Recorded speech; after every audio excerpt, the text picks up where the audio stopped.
ከማን ጋር ይገናኛል? ከነዚህ ደብተራዎች ጋር እሱ እያስተማረ እነሱ ቁጭ ብለው እየተማሩ ተገናኙ። የእግዚአብሔር ነገር በህልም መልእክት ላከችለት። አይገርም? ምንድነው ሐሳብ አለችው። እኔ ሐሳብ ያንቺን አግብቼ መኖር ነው አላት። በስመ አብ ወወልድ ወመንፈስ ቅዱስ ተደነገጠች። እኔ አንደኛ ነገር ለዚህ መበቃ ሰው አይደለሁም።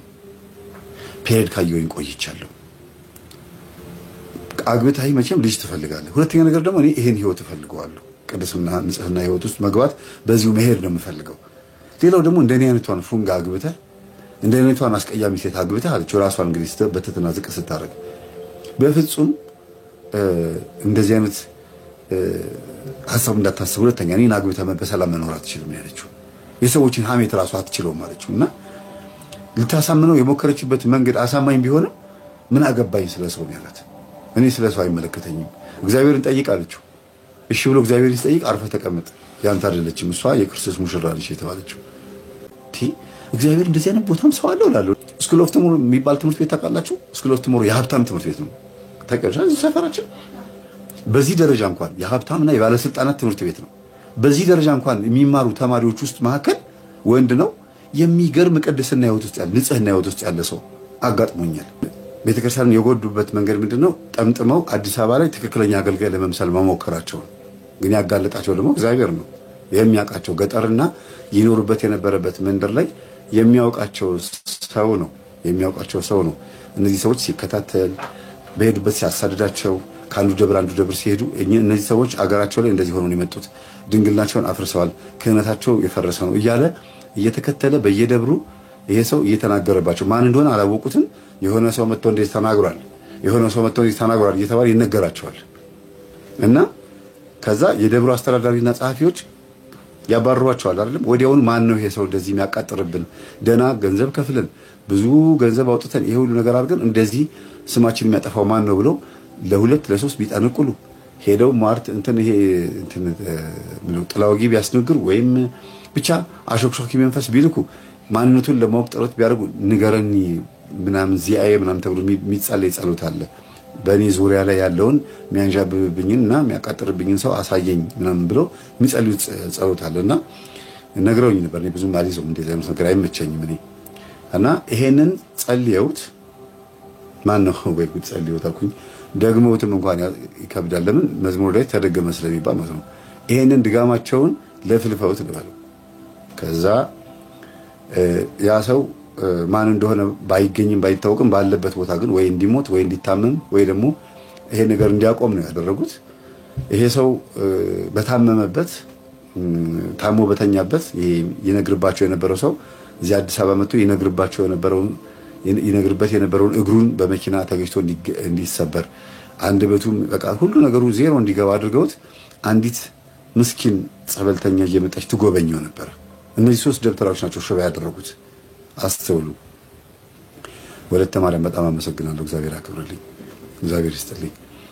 ወጣ ይተካብ ያለው እና እነዚህ ሶስት ሰዎች ይሄንን ሰው ሽባ አድርገውት አንዲት ጸበልተኛ ነች እየመጣች ለምና ምግብ እያመጣች እየሰጠችው እየበላ እየጠጣ አፉ ተኮላትፎ የነበረው ነገር ጸበል እያመጣች እየሰጠችው በአባታችን በአቡነ እጨጌ ዮሐንስ ጸበል እና ደግሞ በቅዱስ ጊዮርጊስ ጸበል በቅዱስ ሩፋኤል ጸበል በእነዚህ ሶስት ጸበል እግሩን እንዲሻለው እግሩ እንግዲህ ስብራት ነው መቼም እንደ ብረት የሚበየድ ነው እግራችን አጥንት ምን በላ ከሆነ መረቀ ምን ጠጣ ከሆነ በአጠቃላይ ብቻ እግር በትክክል ወጌሻ ካገኘና ጥሩ ምግብ ከተበላ ይጠግናል። እና ይሄ ሰው በተኛበት በቃ የሚያስፈልገውን ያሟላች ወልቆ ነው የተገኘው።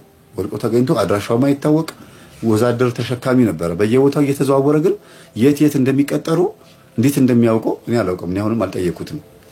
የት እንደሚቆጠሩ እንዴት እንደሚያውቅ እግር እየተከተላቸው የሚያገለግሉበትን ደብር አስተዳዳሪዎች እየተናገረባቸው እንዳይቀጠሉ አድርጎ ቤተክርስቲያን ጭራሽ ሁሉም ቦታ እንዲታወቁ ተደረገ። ጭራሽ ፌስቡክ ላይ ሁሉ ፎቶአቸው ተለጠፈ ማለት ነው። እንግዲህ አጣር ያልኩ ነው የምነግራችሁ። ውስጥ ያደረጉት ነገር በጣም ከባድ ነው፣ ክፉ ነገር ነው። መስተፋቅር በየሆቴሉ በየቡና ቤቱ ሴተኛ ዳሪዎች ስራልን የሚሏቸው መስተፋቅር ብዛቱ ለምን ሲባል የመጠጥ ደንበኞቻቸው የዝሙት ደንበኛም እንዲሆኑ እዛ ቤትም ደግሞ ሁልጊዜ እንዲመላለሱ ብቻ በአጠቃላይ ለቢዝነስ ተብሎ የማይደረግ ነገር የለም። እና እኛም ሴተኛ አዳሪዎቹን ለመገናኘት ስንሄድ አለ ሲናገር እዛው ስንሄድ ነው የምናገኛቸው። ስራልኝ እስቲ ለኔም እንደዚህ አድርግልኝ ምናምን ይሉናል፣ እንሰራላቸዋለን አሉ። ግን አቤት ስንት ወጣት አለቀ በመስተፋቅር ሴተኛ አዳሪ ጋር እየተመላለሰ። ይሄኔ ትዳር ያለው ይሆናል፣ ሚስት ያለው ልጅ ያለው ይሆናል። በቃ በጣም ብዙ አይነት ፍቅረኛ ያለው በቃ ታማኝ ወይ ጨዋ የሆነ ከሴት ጋር ሄዶ አድሮ ማያቅ እንደው አንዲ ቢራ ጠጥቼ ልውጣ ብሎ እንኳን ሲገባ በዛች ልጅ መተት ተጠልፎ ሊሆን ይችላል። ስንት አይነት ችግር አለ በየቦታው። እና ይሄ ሰው ታሞ በተኛበት ጸበል እያጠጣችሁ ቁስሉንም በወጌሻ እንዲጠገን አድርጋ በትክክል ሕክምና እንዲያገኝ አድርጋ ምንም እኮ የላትም እሷ ራሱ ለምና እኮ ነው የምታገኘው። ግን ለምና የምታገኘውን ሳንቲምና ለምና የምታመጣውን ምግብ አምጥታ ለሱ ነው የምትሰጠው። አብረው ነው የሚበሉት። ለምንድን ነው እንደዚህ የምታግዥኝ? እኔ ምንሽ ነኝ ሲላት ወድቀህ ስላገኘው ብቻ ነው። ይሄ ቤት የማን ቤት ነው ሲላት ይሄ ቤት የኔ ቤት ነው፣ እኔ ነበርኩ እዚህ ማድረው፣ ጸበልተኛ ነኝ። ስለዚህ አንተ እንድታድርበት ነው። እኔ ከሴቶች ጋር ሄጄ አድራለሁ፣ አንተ እዚህ እደር ብላ ድሮ ነው ቤተሰቦቿ የዛሬ 8 ዓመት 9 ዓመት አምጥተው ጥለዋት በቃ አትሰርፍም ከሞተች የሚቅበሯት ብለው አድራሻቸውን ሳይናገሩ አስተማሚዎች ማን ቤተሰቦች ጠፉ። ይቺ ልጅ ሲጠፉ እሷ አባታችን አቡነ ጽጌ ዮሐንስ ፈውሰዋት አገልጋያቸው ሆናለች። ፈውሰዋት እኮ የሚገርማቸው በቃ ድናለች ልጅቷ። ትሞታለች የተባለች ልጅ ከተረፈችም ተረፈች ተብላ ነበረ፣ ተረፈች። ከሞተችም ሞተች ተብላ ነበረ፣ ሞታ ተነሳች። ስለዚህ እሷ ደግሞ ሞታ የተነሳች ሰው ስለሆነች ይሄን ሰው ደግሞ እንደሚድን ተስፋ አድርጋ ማስታመሟ በራሱ አንድ ጸጋ ነው። ለምንድነው እንደዚህ የምታግዥኝ ሲላት አንደኛ ወድቀህ ስላገኘው ነው።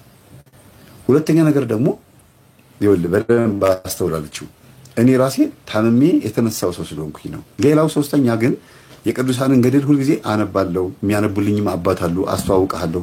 ከከተማው ከዚህ ማን ነው ካለንበት ጸበል ራቅ ያለ ወደ ጫካ ውስጥ ያሉ አባት ናቸው። ብቻቸውን የተቀመጡ አባት ናቸው። እሳቸው ጋር ወስጄ አገናኛለሁ። ከዳንክ በእግርህ ሄድክ ስለተሳል ልጅ ሆነ አባቴን ባይኔ ያስተያይ ብለህ ስለተሳል እሳቸውን በማየት ታመሰግናለህ አለችው። እሺ ብሎ ከከተማ ከአዲስ አበባ ወጥቶ አቡነ ጽጌ ዮሐንስ ጸበል ለመጠመቅ ሄዶ ከዛ በልጅቷ እጅ ድኖ እኚህን አባት አግኝቷቸው የሚገርማችሁ ድንግልም ነበረ ለድቁና ሁሉ በቃ ተምሮ እዛው ጨርሶ ማለት ነው። ረጅም ዓመት ፈጀበት። ቢያንስ እሱም ቆሎ ትምህርት ቤት በተወሰነ መልኩ ጀምሮ ያቋረጠ ሰው ነበር በገንዘብ እጦት ምክንያት። ከዛ አዲስ አበባ መጥቶ ግን እኛ አባት ጋር ትምህርቱን እንዲቀጥል ነግረውት ቀጠለ። እግዚአብሔር ባንተ ላይ ሆኖ ትልቅ ስራ ይሰራል። ያደረከው ነገር መልካም ነገር ነው። ወደ ከተማ ስትገባ አሁን ከተፈተንከው ፈተና ባልተናነሰ መልኩ ሌላ ፈተና ቢገጥምህም ግን የምትወጣው መዝሙረ ዳዊትን በመጸለይና ሰይፈ መለኮት ማን ነው መልካ ሩፋኤል በመጸለይ ነው። መዝሙረ ዳዊትና መልካ ሩፋኤልን ከጸለይክ አንተ ባለህበት አገልግሎት ያግዛል አሉት። ካለበት አገልግሎት አንጻር ነው ማለት ነው። ለምን ሰዳዲ አጋንንት ስለሚል መልካ ሩፋኤል ሰዳዲ አጋንንት ስለሆነ በሄደበት በሙሉ እንዲያሳድዳቸው እነሱ ላይ ያለውን አጋንንት እያሳደደ ስለሆነ የሚይዘው በዛ ልክ እንዲገስጻቸው ነበርና ይቺ ልጅ ይህን ሰው ካስታመመችው በኋላ በሰላም ወደ አዲስ አበባ ሸኘችው። እሷ እዛ ሆነች። አዲስ አበባም ትመጣለች ትመላለሳለች። ግን የምትመጣው ገንዘብ ለመሰብሰብ ለምና ገንዘብ ይዛ ሄዳ ዛሬ ለአባታችን ሰጥታ እዛው ነው የምትቀመጠው። ምንም የምትበላው የምትጠጣው ነገር የለም። ደህና ነገር እንኳን አትበላም። እግዚአብሔር የቀረባት ሰው ናት። ግን የሀብታም ቤተሰብ ልጅ እንደሆነች የተናገረችው። እኔ እኮ እኛ ቤት እኮ መታችሁ ብትቀመጡ ሶፋችን ማንም ሰው ቤት የለም ነው የምትለው። ቴሌቪዥናችን ማንም ሰው ቤት የለም። የምንኖረው ኑሮ G+4 ነው። ከአንድም 4 5 መኪና ያላቸው ቤተሰቦች ነው ያሉኝ። ታዲያ ለምን ነው እንደዚህ ሲባል ጊዜ እኔን ገፊ ነው የሚሉኝ። እንደምታዩኝ መልኬ ሁሉ ነገሬ ገፊ ነኝ በእነሱ እይታ። የሥላሴ ፍጥረት መሆኔን ረስተውኝ አምጥተው እዚህ ወርውረውኝ ሄዱ። እኔ ግን ይኸው በ9 ዓመት ውስጥ እንግዲህ እንደምታዩኝ ነኝ ነው የምትለው። እና አዲስ አበባ ሄዶ እሱ በእነዚህ ደብተሮች እየተፈተነ ክርስትና ስሙና ኖርማል ስሙን ጽፋለች። ፎቶ ፊት ለፊት አለ። እየሰገደች እየጸለየች የኛን ትምህርት የምታዳምጥ ልጅ። በዚህ አጋጣሚ በጣም ነው በዚህ ደስ ያለኝ የኮራሁት። ለምን እንደዚህ አይነት ጻድቅ የሆነ ንጹህ ቅዱስ ባላትም ንጹህ የሆነች ሴት በማወቄ ትምህርታችን የምታዳምጥ ደስ ይላል። መታደል ነው። እና እግዚአብሔር ሆይ በሄደበት ጠብቀው። ደብተራዎቹ ስንት ሰው እንደሚበክሉ ታውቃለህና ይሄንን ሰው እርዳው። አስቆመው አልልም፣ ተው በለው አልልም። ሄዶ ግን ስራውን ይስራ። ከሞተም በጽድቅ ይሞት፣ ከተረፈም ደግሞ ተመልሶ ይመጣል ብላ እየጸለየች በፍጹም ወንድምነት ማለት በፍጹም እህትነት ማለት ነው የምትጸልይለት። ለምን ፊቷም ሁሉ ነገሯም አጠቃላይ ቤተሰቦቿ ገፊ ነች ብለው ሁሉ ነገር ተክለቁመናዋን አይተውና በቃ ብቻ እነሱ በሚያውቁት ገፊ ነች ብለው ከወረወሯት እኔ ማልፈልግም የሚል ስሜት ውስጧ ተቀምጧል። ቁርበታችንን በማየት ብዙ ሰዎች ይጎዳሉና ይሄ ቁርበት ነው። ይሄ አፈር የሚበላው ነው።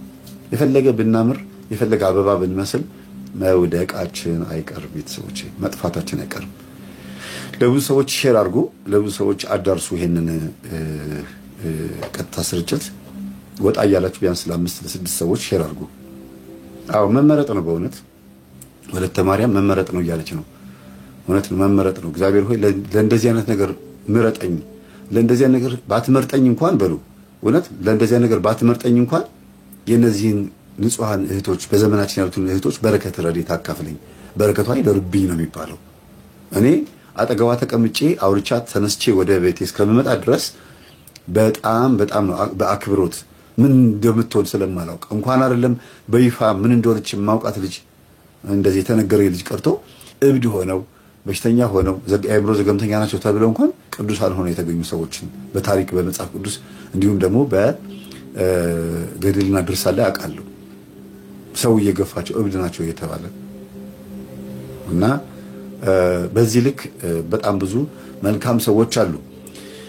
እና ይሄ ሰው ባለበት ቦታ ሆኖ ምን እየፈተና እየገጠመው እንደሆነ በህልሟ ታይ ነበር።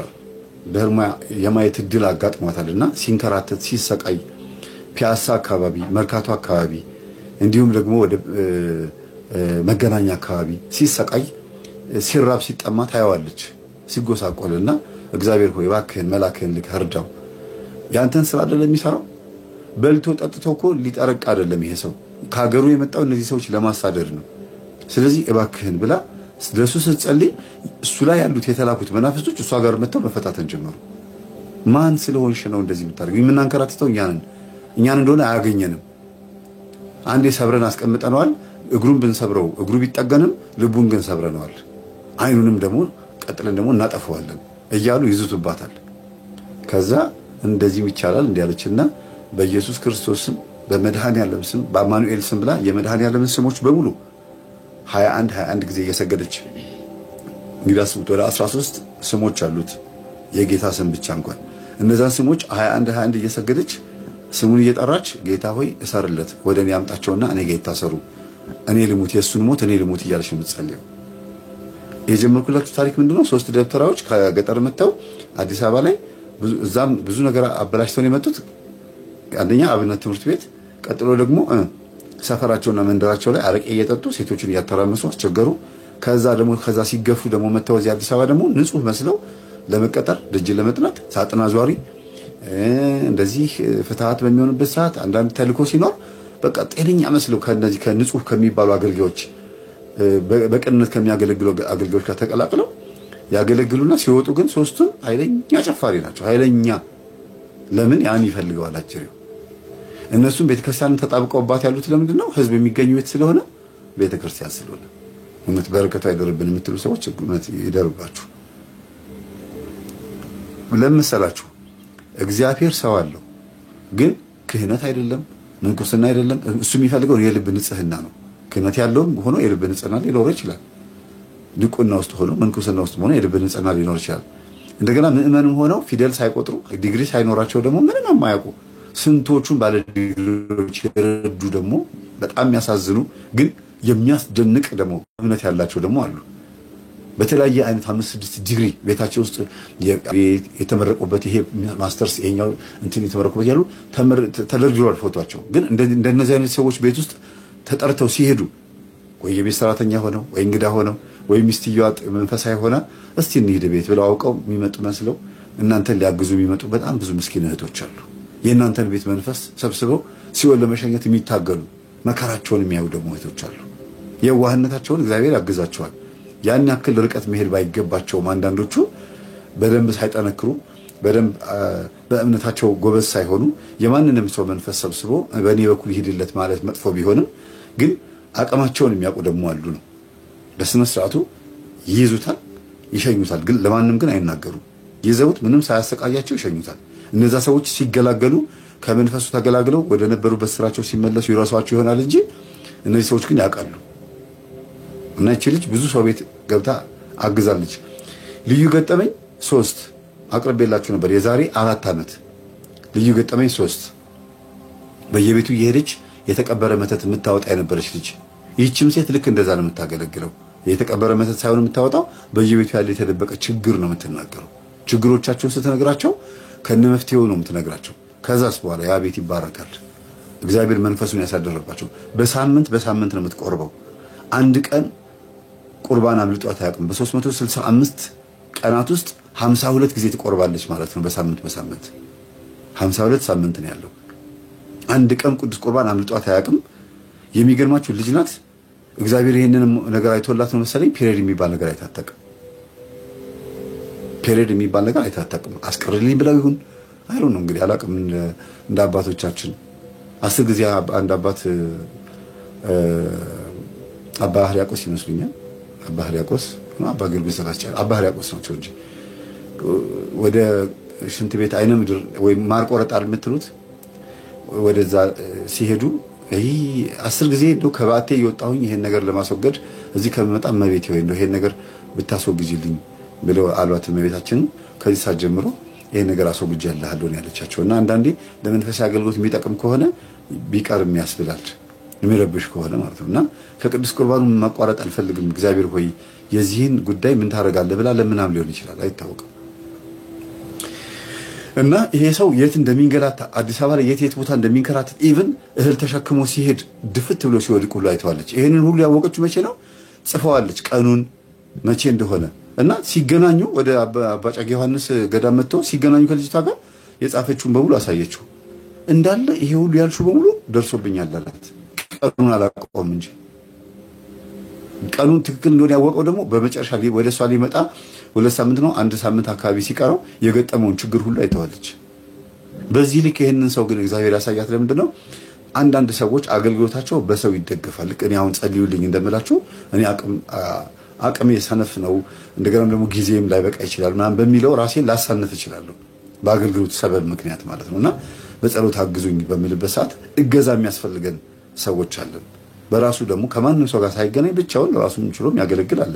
እኔ አሁን ሰው ልርዳ ባልል በየቤቱ ይልኩኝ ሰዎች ጨሌላ አስጠል ምን ባል ዝም ብዬ እዚህ ቁጭ ብዬ ማቃውን ማነብ ያነበብኩትን የተለያዩ ብዙ የሚጠቅሙ ነገሮችን ብቻ እየነገርኳችሁ በአካል የማታገኙኝ ሰው በሆን ገንዘቡም ይበረክታል። ብዙ ቤት ሊኖረኝ ይችላል። በጣም ብዙ መኪና ሊኖረኝ ይችላል። ሌክዠሪ የሆነ ህይወት ሊኖር ይችላል። ግን የስንት ሰዎችን ነፍስ ማጥፋት ማዳን የሚችልበትን መንገድ ያጠፋሁት ነው ማለት ነው። መንገዴን እያበላሸው ነው። ስለዚህ ሰዎችን ለማዳን ጥረት በመናረግበት መንገድ ውስጥ እግዚአብሔር ያግዘናል። ማንንም አምጥቶ እናንተ ያለ የሚጸልዩልን ሰዎችን አምጥቶ ማለት ነው። ስለዚህ ዩቲዩብ ከጀመርኩበት ሰዓት ጀምሮ በአመቱ ነው እንግዲህ ሰው መርዳት የጀመርኩት አይደል? አሁን ከጀመርኩ 8 ዓመት ሆነኝ። 2018 ላይ 2010 ነው የጀመርኩት። 2018 አሁን 8 ዓመት ሆነኝ። በዚህ 7 ዓመት ውስጥ እንግዲህ 8ኛው ገና እየኖርኩት ስለሆነ ነው። በዚህ 7 ዓመት ውስጥ እንግዲህ ብዙ ነገር ነው የተማርኩት። እንደዚህ አይነትን ንጹህ የሆነች እህት የመሰሉ ከ8 ከ9 ሰዎች በላይ ወንዶች ሆነው በከተማ ውስጥ የሚገርማችሁ የስኩል ኦፍ ቱሞሮ የሚባል ትምህርት ቤት ታውቃላችሁ? ስኩል ኦፍ ቱሞሮ የሀብታም ትምህርት ቤት ነው። ታውቃላችሁ? ሰፈራችን በዚህ ደረጃ እንኳን የሀብታምና የባለስልጣናት ትምህርት ቤት ነው። በዚህ ደረጃ እንኳን የሚማሩ ተማሪዎች ውስጥ መካከል ወንድ ነው። የሚገርም ቅድስና ህይወት ውስጥ ያለ ንጽህና ህይወት ውስጥ ያለ ሰው አጋጥሞኛል። እግዚአብሔር እንደዚህ አይነት ቦታም ሰው አለው እላለሁ። ለምን ራሱ ህይወቱ ሊያበላሸው ይችላል። ለግዠሪ ሆኖት የሚኖሩት የሚበላው ምግብ በምሳቃው ላይ የሚቋጠርለት በኪሱ የሚሰጠው ገንዘብ ምናምን ግን ሲመጣ በስላሴ ስም በእውነት በጣም በጣም ብዙ የሚደነቁ ወንድሞች አሉ። ምስራቅ አጠቃላይ ጋር ታውቁታላችሁ ትምህርት ቤት ምስራቅ አጠቃላይ ጋር የስኩል ኦፍ ቱሞሮ የሚባል ትምህርት ቤት አለ። ብዙዎቻችሁ ታውቁታላችሁ። እንደገናም ደግሞ ወደ ሀያት መስመር አለ ስኩል ኦፍ ቱሞሮ። እዚህ ለሞቴልም አለ። ሁሉም የሚማሩት የባለስልጣናት ልጆች ብቻ ናቸው። የባለ ሀብትና የባለስልጣን ብቻ። ከነዛ መካከል ግን ዳንዲ ቦሮ ሌላ ነው። ግን በእንደዚህ አይነት መልኩ ግን ሆነው ድሃን የሚረዱ ከትምህርት ቤት እንደወጣ ምስኪኖች ቤት ገብተው ለምሳ የተሰጠውን ሳንቲም ልብስ ከቤት ይዞ መጥቶ ትርፍ ልብስ እየገዛ እያመጣ ለድሃዎች እየሰጠ የሚሄድ ሰው የተባረከ ሰው። ብዙ እናቶች ይነግሩናል። የሚረዳን ሰው ማን እንደሆነ ታውቃለህ አሉኝ። አንድ እናት ማን ነው? የዚህ ትምህርት ቤት ተማሪ ነው። አሁን ይመጣል ጠብቀው ይሄን ልናሳይህ ነው ና ብለን ይጠራናል አሉኝ። እሺ ብዬ እዛች ድሃ መንደር ቁጭ ብዬ ስጠብቅ ደህና ዋላችሁ እንደምን ዋላችሁ ብሎ መጥቶ ጠይቋቸው ምን ብሎ ልክ ሊወጣ ሲል ሰላም እንዴት ነህ ብዬ ከጓዳ ስወጣ እግዚአብሔር ይመስገን አለና እንዴ ሰላም ነው አለኝ። እግዚአብሔር ይመስገን አውቃለሁ አለኝ።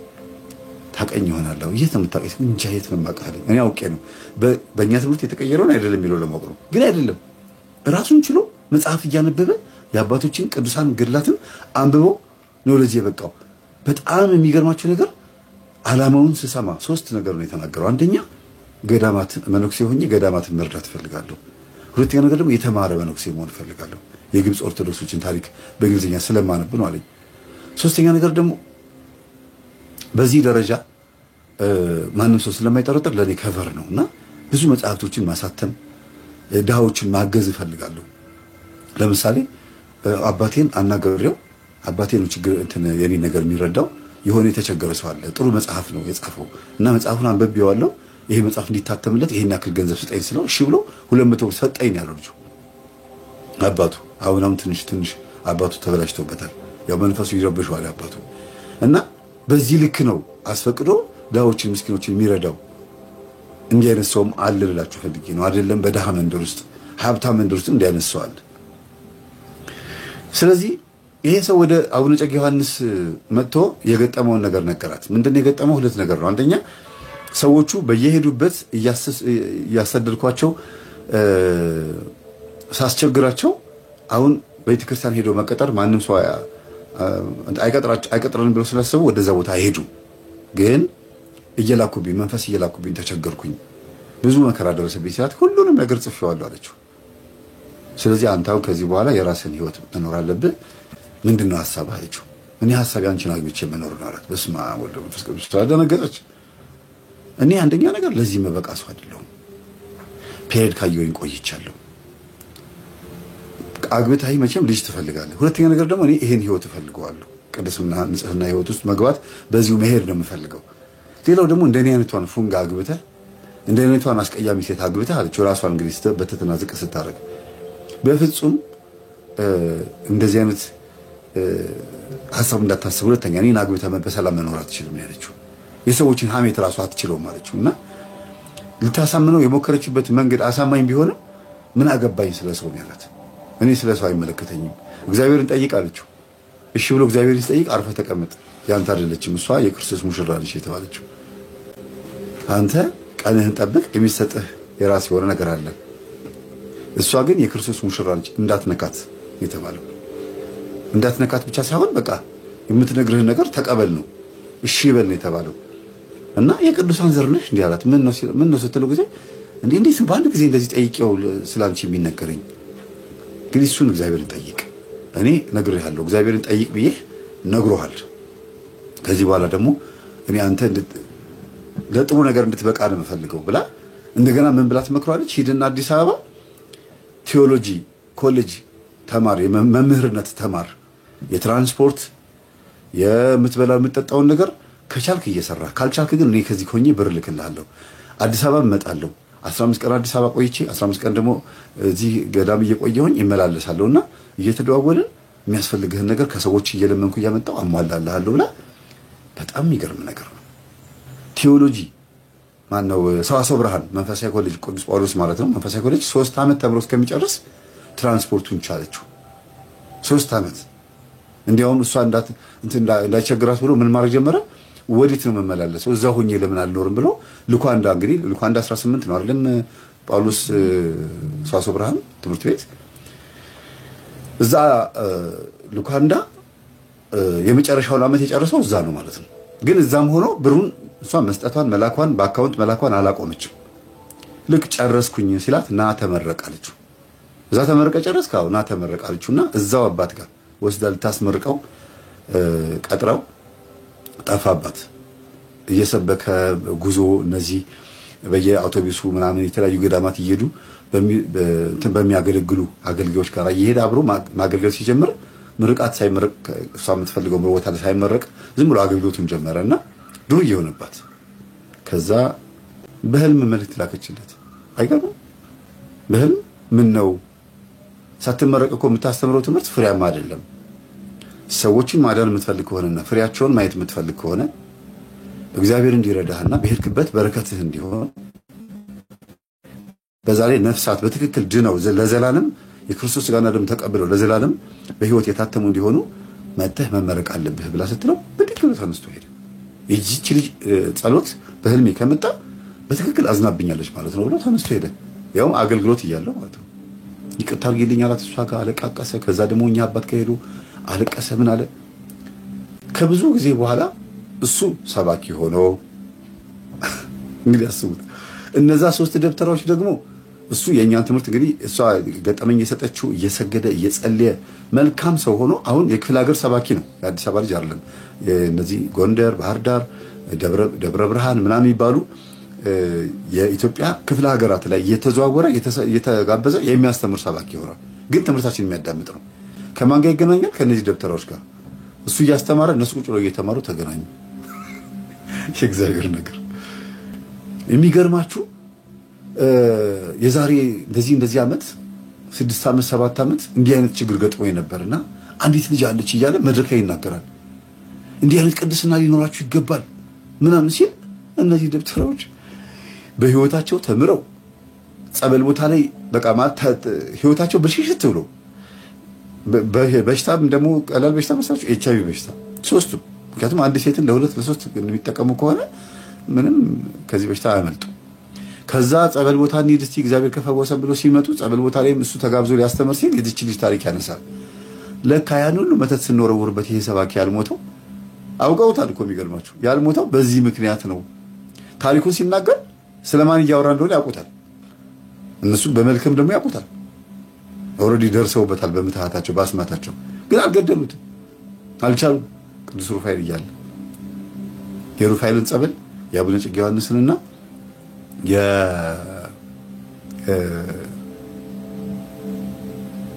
የቅዱስ ሚካኤልን ጸበል ከቤቱ አጣጡም። በቃ ሁልጊዜ ቅዱስ ሚካኤል ያገለግልበት የነበረው ገጠር ላይ የነበረው የደብሩ ስለሆነ በጣም ይወደዋል። ሩፋኤልንና ግን አቡነ እጨጌ ዮሐንስን በልቡ ላይ የተከለችበት እቺው ሴት ናት። ከዛ ትምህርቱን ከጨረሰ በኋላ መጥተው ወንድማችን መምህር ልናናገር እንፈልጋለን ይሉታል። እሺ ምንድን ነበር ሲላቸው ጊዜ እነዛ 3 ደብተራዎች እኮ እኛ ነን አሉት። ደነገጠ።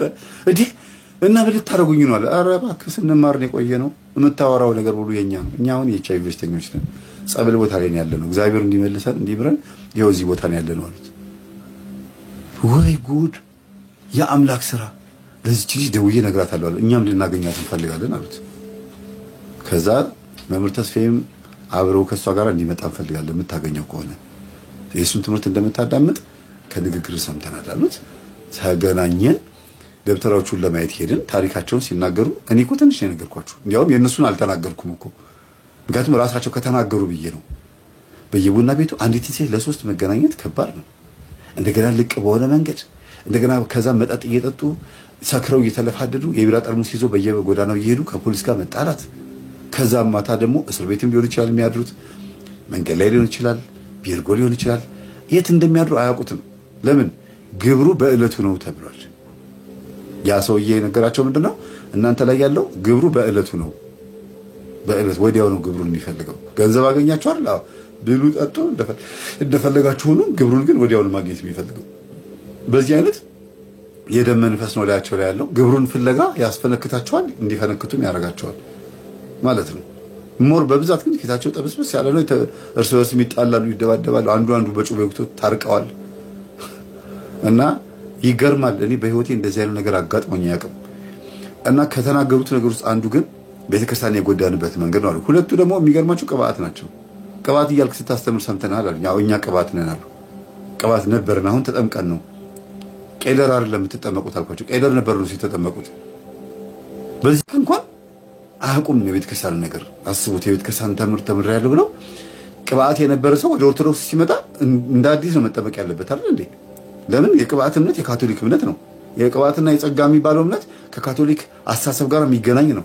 ከማህፀን ጀምሮ ቅባት የነበሩ ከሆኑ ወይም የቅባት እምነት ተከታይ ከነበሩ ወደ ኦርቶዶክስ ሲመጡ ሙሉ በሙሉ ነው ክርስትና የሚሰጠው። ስለዚህ ይሄንንም ራሱ እንዲፈጸምላቸው አድርጌ ከዛ በጣም ቤተክርስቲያን ጎርተናታል። በየቤተክርስቲያኑ እየዞርን በየመቃብር ቤቱ እየዞርን በጣም ብዙ አባቶች ጋራ ጸብ መጣላት አይደለም፣ እሱን ተወዋል፣ ቀላል ነው አሉኝ። ለብዙዎቹ ድግምትና አስማት አስተምረናል አሉ። ኧረ ለኔ የምፈልጋለሁ እንደ የጉሮሮ የድምጽ የከበሮ እየተባለ ከበሮ ሲመታ እንዴት እንደሚሽከረከሩ አይታችኋል? አቤት እንዲህ ይዘውት ገጠመኝ ላይ ታዩታላችሁ። አሁን ቅርብ ጊዜ በዚህ ሳምንት መለቅላችሁ ገጠመኞች ላይ በቃ ከበሮን ይዘውት እንዴት እንደሚሽከረከሩና የከበሮ አመታት የግርማ ሞገስ የድምጽ እየተባለ በቃ እነሱ ጋር እየመጣ ለምን ምንም ሰካራሞች ቢሆኑ ገንዘብ የማይበረክትላቸው ሰዎች ቢሆኑ እንኳን እነሱ ላይ ያለው መንፈስ ግን ወዲያው ነው የሚሰራው ነው የሚባለው። እነሱ የተዋረሱት እኮ ዋናውን ነው ይላሉ። በቃ አይለያዩም። የትም ቦታ ሲሉ አይለያዩም። እንደው እርስ በርስ ግብረ ሰዶም ሳይሆን ይቀራል። ይሄን ራሱ እንደው ሳልጠይቃቸው ተው መምህር እንደው አንዳንዱን ሳይወራ ነው እኮ የሚሉት። ታዲያ እንዲህ አይነቱ መንፈስ ደግሞ እኔ አንድ ጊዜ ቲክቶክ ላይ ምን አየሁኝ፣ እንስሳ መገናኘት እኮ በገጠር ላይ ኖርማል ነው ምናምን ብሎ ጻፈ አንዱ ኮሜንት ላይ። ከዛ ከስር ገብተው እውነትህን ነው እንዴ ህግ የለም እንዴ ትላላችሁ እናንተ? ህግ የለም እንዴ? በጣም ከባድ እኮ ነው። መጽሐፍ ቅዱስ አለ፣ ማተብ አለ፣ የክርስቲያን ሀገር ላይ ነው። ግን እንግዲህ እረኛውን ሊጠብቅ በወጣበት ፍየሉና በጉና አህያውን የሚገናኝ ከሆነ ለነሱ ኖርማል ነው፣ ኖርማል ነው። ድምጽ አይሰማም? ይሰማል ድምጽ። እሺ። እና እንደው በቲክቶክ ላይ በቀደም ምን አየሁኝ፣ ህግ ባይኖር ለ24 ሰዓት ህግ ባይኖር ምን የሚከናወን ይመስላችኋል? ምን የሚፈጠር ይመስላችኋል ተባለ። በጣም ብዙ ነገር የሰማሁት ያስደነግጣል። ማተብ ያሰረ ሰው ወይም ሙስሊምም ቢሆን ሃይማኖተኛ አላህ ብሎ የሚያስብ ኦርቶዶክስም ከሆነ እግዚአብሔርን ይፈራል የሚል ፕሮቴስታንትም ከሆነ ብቻ አጠቃላይ ሃይማኖተኛ ነች ተብላ የምትታሰብ ሀገር ላይ ይሄ ቃል መጥቶ የተጻፈውን ኮሜንት አይቼ በጣም የደነገጥኩት። እንዴ አንድ ደግ ነገር እንኳን የሚያስብ የለም እናንተ። ህግ ባይኖር ማለት እኮ ነፃ ፈቃድ ቢበዛ እግዚአብሔር ህግ ባይሰራ ምን ይፈጠር ነበር ነው። ስለዚህ እንኳንም ህግ ሰራ እግዚአብሔር፣ መንግስትም እንኳንም ህግ አወጣ። በሃይማኖት 10ቱ ትእዛዛት 6ቱ ቃላተ ወንጌል፣ በመንግስት ህግ ደግሞ እንግዲህ ወንጀለኛ መቅጫ ህግና ፍትሐ ብሔር አለ አይደል? ሁለት አይነት የህግ መጻሕፍቶች ነው ያሉትና ይሄ ባይኖር ኖሮ ምንድን ነበር የምንሆነው? እና እውነት የሰው ልጅ ህሊናውን ነው ሊፈራ የሚገባው። ህሊናውን ሊያከብር ይገባል። ህሊናውን ሊያከብር ይገባል። ሌላው ቤተክርስቲያን ጎድተናታል የሚሉት በሁለት ነገር ነው። ቅድም የነገርኳችሁ እንዳለ ሆኖ አስማት ለአንዳንድ ተማሪዎች ዲያቆናት ምናምን እንደዚህ ማስተማርና በሌላ በኩል ደግሞ መናፍቃን ጋር በመሄድ መናፍቃን ጋር ሄዶ ገንዘብ በመቀበል እነሱ ጋር በመታየት በማሸርገድ ሞክረውታል። ግን አልተሳካላቸውም። ተመልሰው ወጡ። ተባረው የሚወጡበት ቦታ አለ። ቸርች ላይ አንዳንድ ቸርች ላይ ፕሮቴስታንቶች አባረውናል አሉ። አወቁብናል። አውቀን አጭበርባሪ እንደሆንን ጠጭ ሰካራም እንደሆንን ዝም ብለን እዛም ምን መሆናችን ሲያውቁ አባረሩናል። እና እባካችሁ ሬሳ እስከ መገናኘት ድረስ ሆስፒታል ሄደው ገንዘብ ከፍለው የዛሬ ግብሬ ይሄ ነው ብሎ ሲነግራቸው ሬሳ ሄደው አስቡት እንግዲህ ሬሳ ክፍል ገብተው እስከ መገናኘት ድረስ የሚደርሱ ናቸው። በጣም የሚያሳዝኑ ቤተሰቦች። እና እግዚአብሔር ይማረን፣ እግዚአብሔር ይማረን። በእንደዚህ አይነት ሰዎች ደግሞ የተለከፈ ሰው መተት የተመተተበት ለምሳሌ አንዷ ሴትዮ አርግልኝ ብላው ከሆነ እንደዚህ ስራልኝ ብላው ከሆነ ለነዚህ ከሶስት ውስጥ አንዱን እሺ ብሎ ይሰራላታል። የዚህ ሰው መንፈስ ወደ ተደገመበት ሰው ሲላክ ወደ ራሷም ወደ አስደጋሚዋም ሲላክ ልጆቿም እዛ የተላከበት በሰዶም የዘማዊነት፣ የጠጭነት፣ የሰካራምነት መንፈስ ነው የሚገባው። አብሮን የሰውየው ማንነት የሚገባው ዝርክክነቱ፣ አስማተኝነቱ፣ ቡዳነቱ። እሺ ቡዳ የቡዳው መንፈስ ሳይዋረሱት እኮ መንፈስ አይመጣም። መጀመሪያ የቡዳው መንፈስ ተዋርሰውት ነው የጅብ ቆዳ ላይ ተንከባለው የጅብ ስጋ በልተው እንደ አህያ ሜዳ ላይ ተንደባለው ከዛ በኋላና አሃቤ ብለው መልካሳጥኔል ተደግሞ ሌሎቹ ኮተቶች አሉ። ይሄ ነው ብዬ ማልናገር ይሁን ተደግሞ ቡዳን ይጠሩታል። ቡዳው ነው አይናቸው ላይ ተቀምጦ ሌላውን የሚያየው ተመልካች የሚሆነውና ከባድ ነው። የሚነቀሱት ንቅሳት የሚያደርጉት ነገር በሙሉ እንዳለ ምትሃትና አስማት ነው። በንስሐ ካልገቡ ማለት ነው። ሶስቱም ደግሞ ንቅሳት ያለባቸው ናቸው። ዛሬ ላይ በኤችአይቪ እንዲያውም እግዚአብሔር ከኤችአይቪ እንዳይፈውሰን እስከማለት ደርሰዋል። ንስሐቸው እዚህ ድረስ ነው። ንስሐቸው እዚህ ድረስ ነው። እግዚአብሔር ከኤችአይቪ እንዳይፈውሰን በዚሁ ይለቅ ህይወታችን። ምን ቀርቶናል?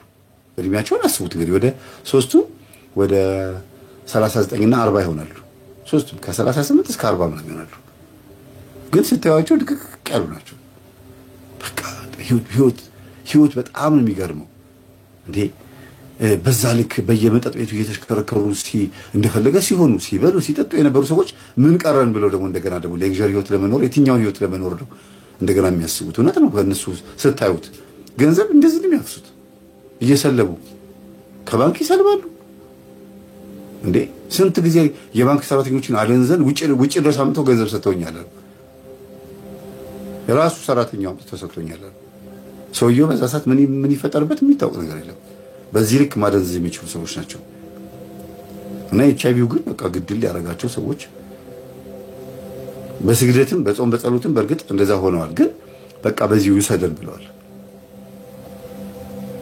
እግዚአብሔር ይመስገን ይሄንን መመኘታቸው በራሱ በጣም አንድ ነገር ነው ይብቃን ማለትም አንድ በቃኝ እኮ ማለትም አንድ ነገር ነው ቁርጥ ውሳኔ መወሰንም አንድ ነገር ነው ዛሬ ላይ ይሄው ሰባኪ እየሄደ ይጎበኛቸዋል እቺው ሴት እየሄደች ለነሱ የሚያስፈልጋቸው ነገር ጠይቀን እኛ ምን ፈልገው እንድጸልይልን ነው እግዚአብሔር ሆይ ማረን ስንቱን አሳበድን ስንቱን በመስተፋቅር ገደልን ማለት ነው በቃ መስተፋቅር የተደረገበት ሰው እኮ በቁም የሞተ ሬሳ እኮ ማለት ነው እግርሽን ክፈች እሺ እግር አምጣ ገንዘብን አምጣ እሺ መስተፋቅር የተደረገበት ሴትና የተደረገበት ወንድ ይሄ ነው ባህሪያቸው በዚህ ግባ በዚህ ውጪ ብትደበደብ እሺ ብላ ብትባረር ተመልሳ እንደገና ባሌ ብላ መጣ ምን አገባችሁ እሰይ እንኳን ይቀጥቅጠኝ እያለች እሱም ደግሞ ተስደበኝ ምን አገባችሁ እንደፈለገች ትሁን እየተባለ ፍቅር ይመስል ልክ ፍቅር ነው የሚመስለው ስታዩት ግን አይደል ብዙ ኮተትና ብዙ ችግር አለና ስንቱን ችግር ውስጥ ከተነዋል ነው የሚሉት ተውት መስተፋቅርማ በየቀኑ ነው የምንሰራው